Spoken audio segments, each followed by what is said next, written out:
Hey, what's up, everyone? Welcome to the Golden State Media Concepts Basketball Podcast. I'm your host, Pauline, and it's been a really exciting week in the world of basketball. There's been a lot going on. There's been a lot of dreams coming true and a lot of dreams shattered, but still hanging by a thread as far as free agency and the summer league's concerned. But overall, I think it's been a really fun week. There's been a lot going on out here in Sacramento.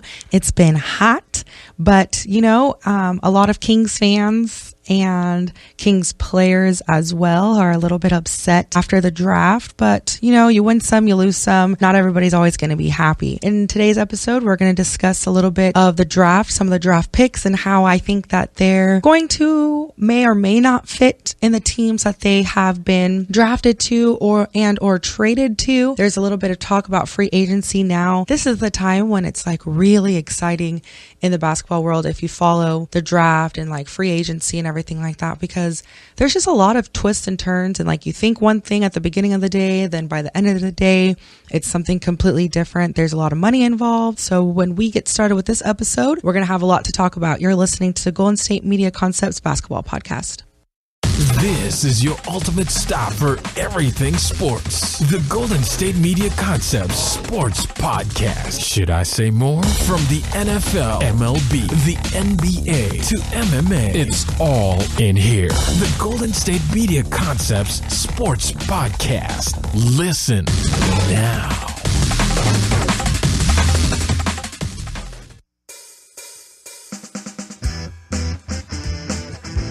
And welcome back to the Basketball Podcast. I'm Pauline. And like I said, so it's been the NBA draft, and as expected, Ben Simmons has gone to the 76ers, and which is great. It's been, I think, for anyone to get to that level of play, it must be really exciting. And this guy, he's really young. He's only 19. And so I can't imagine how all the emotions that he must have felt and throughout this entire process, as well as his family. There's been a lot of not doubt. I don't want to say doubt, but just some excitement and some anxiety as far as how well he's going to do in the NBA. He played for LSU. And besides Shaquille O'Neal, he's the second out of LSU to be a number one draft pick overall. So that's kind of cool. He's in good company there as far as that's concerned. But then LSU this season only went 19-14.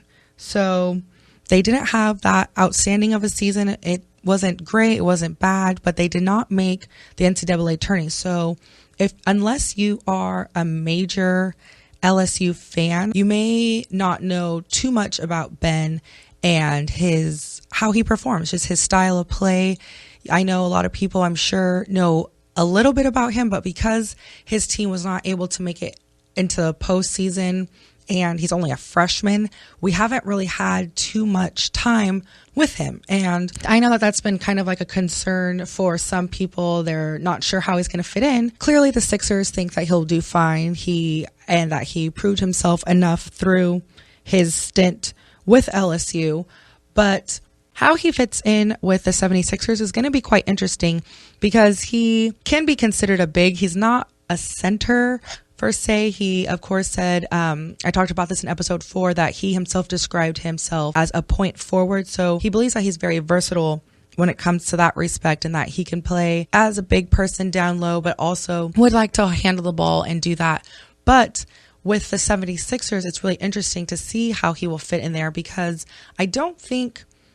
but see, that's the thing. I'm not quite sure. I haven't been able to see him too much do this, but really lead the floor. So he would definitely have to work on his ball handling and his leadership.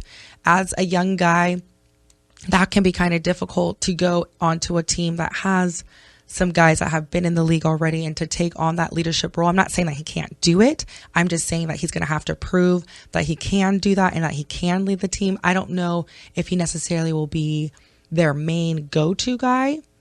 He may be able to be a really solid number 2 guy, not necessarily the face of a franchise, but hey, who knows? He could just go all out and impress everybody. I know that some of the research that I've done on him and watched of his play at LSU, He is not that great of a 3-point shooter. His outside shot is not that great. He only shoots about 33% from the 3-point line. So, but he does have time to work on that before season starts.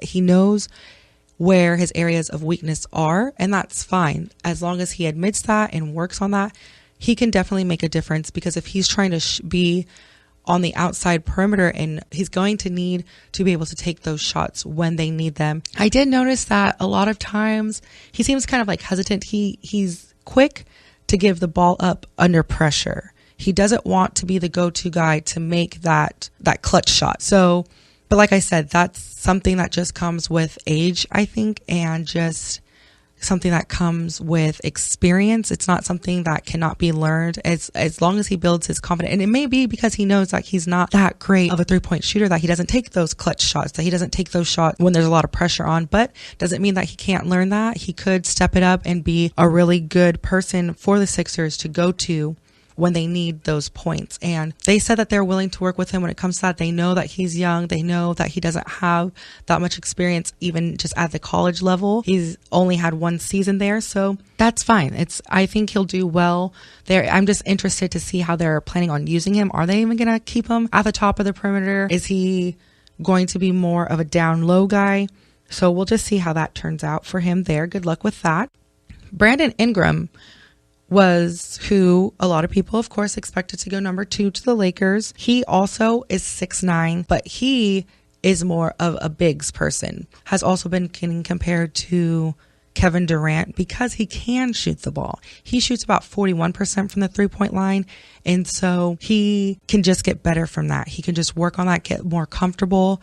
He can be that guy like Durant and shoot those quick shots when they need them, and not be a guy that only feels comfortable down low. And we've discussed that before, that these players have to be really versatile when it comes to that.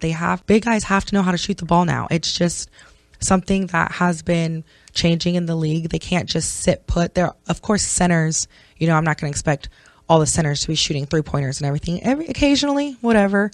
But as far as Brandon is concerned, and he was the ACC Freshman of the Year, I'm excited to see how he'll do.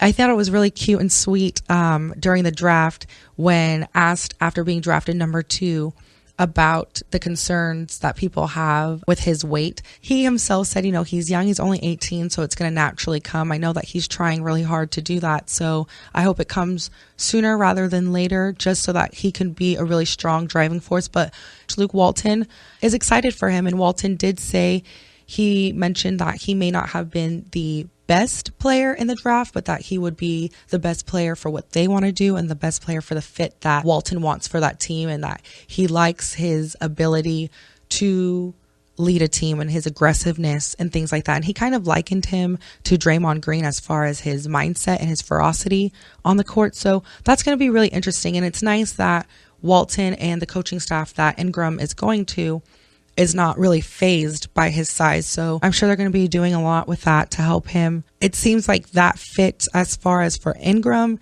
is going to be a nice niche for him, and that he's going to be able to slide on in there. And perhaps, who knows, be a key guy on that team and be a leader on that team and be able to really work and develop and stay there and develop and grow with a team like that. Ben, they're going to have to kind of create something for him and create a niche for him, because he is so versatile, but he's just decent at all things. He's not really, phenomenal. He can't really play. It seems to me that Ben really wants to play more at the top of the arc. So if that's going to be somewhere, then he just has to work on his shot, work on his ball handling, and being able to really control the floor and being that dominant force at the top. So we're going to cut to a break, and when we come back, we're going to talk a little bit about the Olympics. The roster has been put up now, and so now we know exactly who's been selected for the Olympics team, as well as a little bit about free agency and some more about the draft. The draft is an exciting time, and I have a few comments about how some of the things that the guys were wearing. There's been a lot of speculation throughout the draft, so we'll talk about that when we come back. You're listening to the GSMC Basketball Podcast. Are you looking for help for your fantasy football team? Check out the GSMC Fantasy Football Podcast. Get today's best advice on who to start, who to sit, even who you should draft. From sleeper picks to red hot lineups, they got it all covered for you. That's gsmcpodcast.com/fantasy-football-podcast. We'll cover traditional leagues, dynasty, PPR, even IDP leagues. When you need fantasy help, there's just one show to hit up. Don't forget to like them on Facebook and follow them on Twitter. Visit gsmcpodcast.com for more info.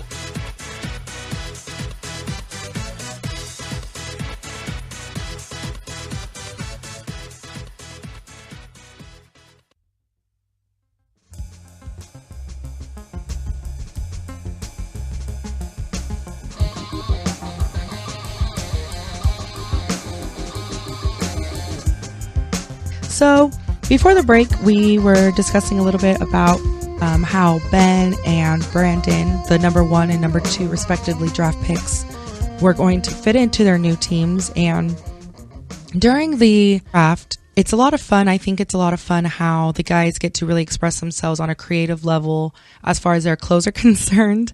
You know, it's just a time to show out and be flashy and to just enjoy, your moment. And of course, the guys all want to look good. And it's really funny to me because some of the over the top things, but that the guys wear or what they do. And I thought it was kind of nice, when they have their old team number or like a high school, like and they sewn on the inside of their jackets just to, show their pride and to show how grateful they are from where they come from. But one thing that I think is really interesting is some of the questions that they're asked immediately after being drafted. It kind of bothers me that we try to really, and I know that everybody comes from a different background and different situation. And for a lot of these guys, they didn't have a lot of support at home. And then there are a lot of guys that do have a lot of support as they were growing up. I thought it was really sweet. It's an emotional time when these guys are getting drafted and you see them tearing up, even though they're trying to all be cool guys. You see them tearing up, the mothers. Of course, you see the fathers and the mothers tearing up, and whoever it is that their loved ones are there with them, sharing that special moment. But I don't know if anybody noticed, but the 4th draft pick for the Timberwolves was Chris Dunn. And when he came off the stage after being drafted, when he came off the stage, Lisa asked him brought up the fact that he was separated from his father when he was young, and that his mother was in prison during his young life. Now, first of all, I don't know why we're putting out his business like that. This is a very special moment, an exciting time, and to bring up something that I'm sure is very touchy, and if not, I don't know. I just don't know why the media wants to portray everyone as being from a broken home. Now, some people are, and that's okay. And it's amazing to see people in all types of careers and in all types of walks of life be successful despite their beginnings, But then I thought it was really funny that Chris showed off his shoes and he's wearing Gucci shoes. So, yes, he may have started from an unfortunate situation. And then he did also say that his mother had passed away. So why are we talking about his mother who has passed away in such a negative light? I just didn't feel comfortable with that. I didn't like that. Like, why? Let him just be excited. He's wearing a custom suit, he was saying, and he's wearing those Gucci shoes. So he's doing okay as far as his financial situation goes. And so I don't know. I just have that problem. And it just seems that we just want to create that type of narrative for everyone. And but whatever, shout out to Chris Dunn, number 4 overall. Congratulations with that. He's going to do very well, I think, with the Timberwolves and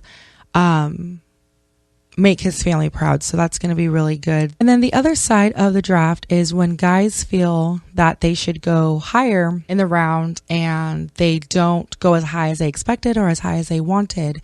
And then you have players like Ben Simmons who go number 1 overall and their teams don't even make it to the postseason. Now, Denzel Valentine was picked 14th overall and he played for Michigan State. And I thought that he was a great, not that he was, but that he is a very good player. I had the chance to watch him play and I really liked him. And I, of course, because I'm a terrible predictor, had Michigan State this year taking it all because I really liked Denzel Valentine and I like how he plays and I like his style and his aggressiveness.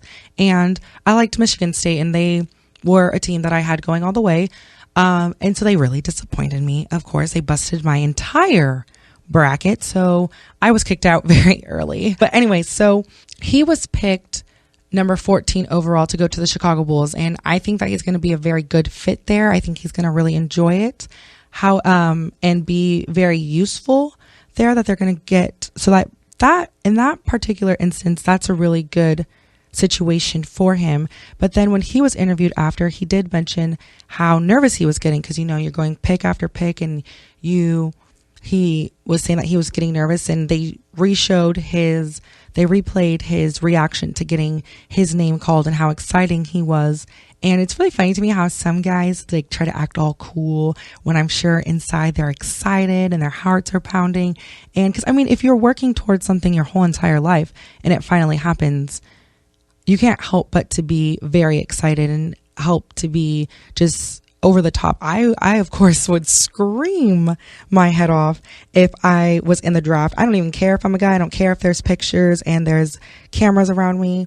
So I totally understood his reaction. And he did mention that he was getting a little bit nervous, but he went 14th overall, and to a very good team that I think is going to use him very well. So congratulations to him too. He did bust my bracket, but I'm over it because I'm glad that he's being successful and doing well.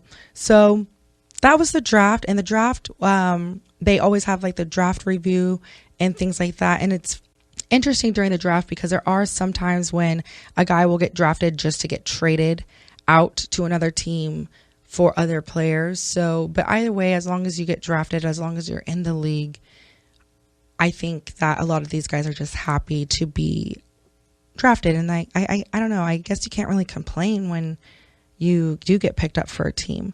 Now, free agency and the draft go hand in hand. There's a lot that depend on one another. Like I said, where these guys eventually end up staying once they're drafted or if they're traded, just depend on what teams are trying to do as far as the salary cap, as far as what other players that they want to bring in. They may draft one guy just to trade him, which is totally fine because once again, basketball is a business. And now free agency side, there's been a lot of talk and speculation about where Kevin Durant is going to be going. I've talked about this in previous episodes, a lot of teams are very interested in Kevin Durant and he's a valuable player to have on your team and he's very versatile. So I know that the Warriors have been interested in taking him on and building around him. The Warriors have also said Livingston will stay with them, which I'm happy about. I love Sean Livingston. So I'm glad that he's going to be staying. But then that also adds to who are they going to get rid of in order to create a large enough salary cap to afford players that deserve and that demand major contracts. And speaking of major contracts, LeBron James has opted out of his last year with the Cavs for the 2016-17 season just this past Tuesday to be an unrestricted free agent. I have a lot to say about LeBron and his free agency. I was talking to someone here in the office and they had mentioned that they would not be surprised if LeBron were to leave Cleveland. Their reasoning was that it's time for him to get out now that he has made good on his promise. And the person I was speaking to was actually from Cleveland area. So this is a guy that is invested to Cleveland as well, saying that he thinks that LeBron should leave now while he's, leave while you're on top, while it's still the honeymoon phase, while everybody's still excited. He made good on his promise. He brought a title to the city and that he's done and that now he can move to another team, maybe another all-star studded team that he can continually win championships for. And their reasoning was that if he waits too long and does not win another championship and then decides to duck out, that then everybody in Cleveland's going to hate him again, because then everybody's going to say, well, of course he's leaving now because we suck again, and or that we haven't won championships throughout the years after, and that he's going to leave and just make everybody mad. So I believe that LeBron will stay in Cleveland. He's just trying to max out and get as much money as possible, that this is more of a money situation rather than him actually wanting to leave, and that he just wants to get as much money throughout the next season and moving forward that he can. So he did opt out of his $24 million contract for next year. So, I mean, that's like a lot of money, but why stop there? Let's make them, work to see how much Cleveland really does want to keep him there. And so I believe that that's what that is. And I think that that's what happens a lot of times when guys opt out of their contracts, is they're just trying to get as much as possible. So we're going to cut to a break real quickly. And when we come back, we're going to talk about the Olympics. And you're listening to the GSMC Basketball Podcast. Check out the show that's built on the MMA. From the UFC to extreme cage fighting, they got the fights covered. Check out the GSMC MMA podcast. Get the latest news on past or upcoming fights. Join us as we talk to and about some of the biggest names in the MMA, past, present, and future. When it's the fight game, there's just one show to check out. GSMCpodcast.com/MMA-podcast. Don't forget to like them on Facebook and follow them on Twitter. Visit GSMCpodcast.com for more info.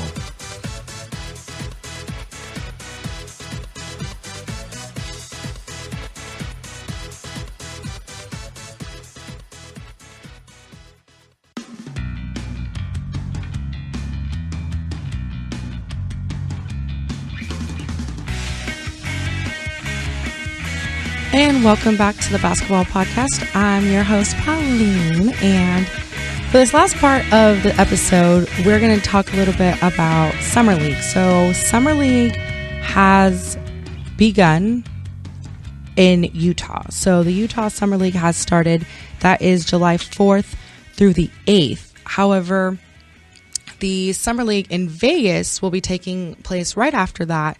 And this is a really exciting time for a lot of guys who perhaps declared for the draft and weren't drafted, yet were able to sign for the summer, and being able to sign those contracts to prove themselves through the summer their worth, potentially to the team that has signed them for summer or to another team that may be able to use them as well. That schedule has been released. Tickets have already been on sale for that for a while, so not quite sure how that will go if you haven't gotten your tickets or anything, but it's a really nice time to see young superstars perform and to see how well they will do. So it's a 2-week, kind of like a 2-week tournament in a way, because they're going to have a championship at the end of the last 2 weeks to, and it's just like a fun time. And again, this is another thing that this time period in between seasons is a lot of fun. There's a lot of things going on. There's a lot of dreams coming true. And so that's going to be taking place in Vegas. The Warriors have a summer league team playing. There's also, of course, San Antonio, the Kings. We will be able to see some of these players that we're not sure about or that some of us may be unfamiliar with, to see how well they do in the summer league. The other exciting thing that's happening this summer is the Olympics. So there's going to be more basketball for us to watch throughout the summer while we patiently and excitingly wait for season to start. The Olympic roster was just announced, and they will be competing for their 3rd consecutive gold medal.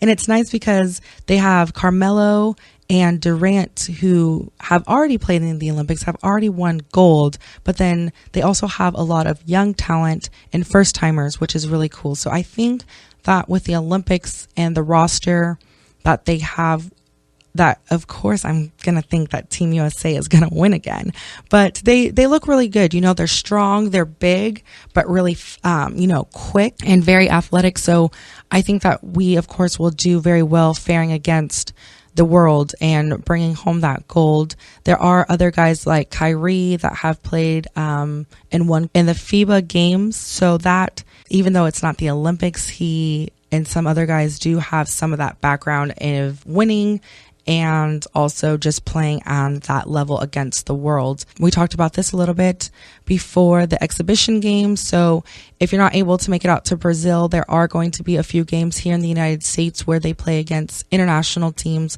as exhibition games. So you'll have a chance to see all them.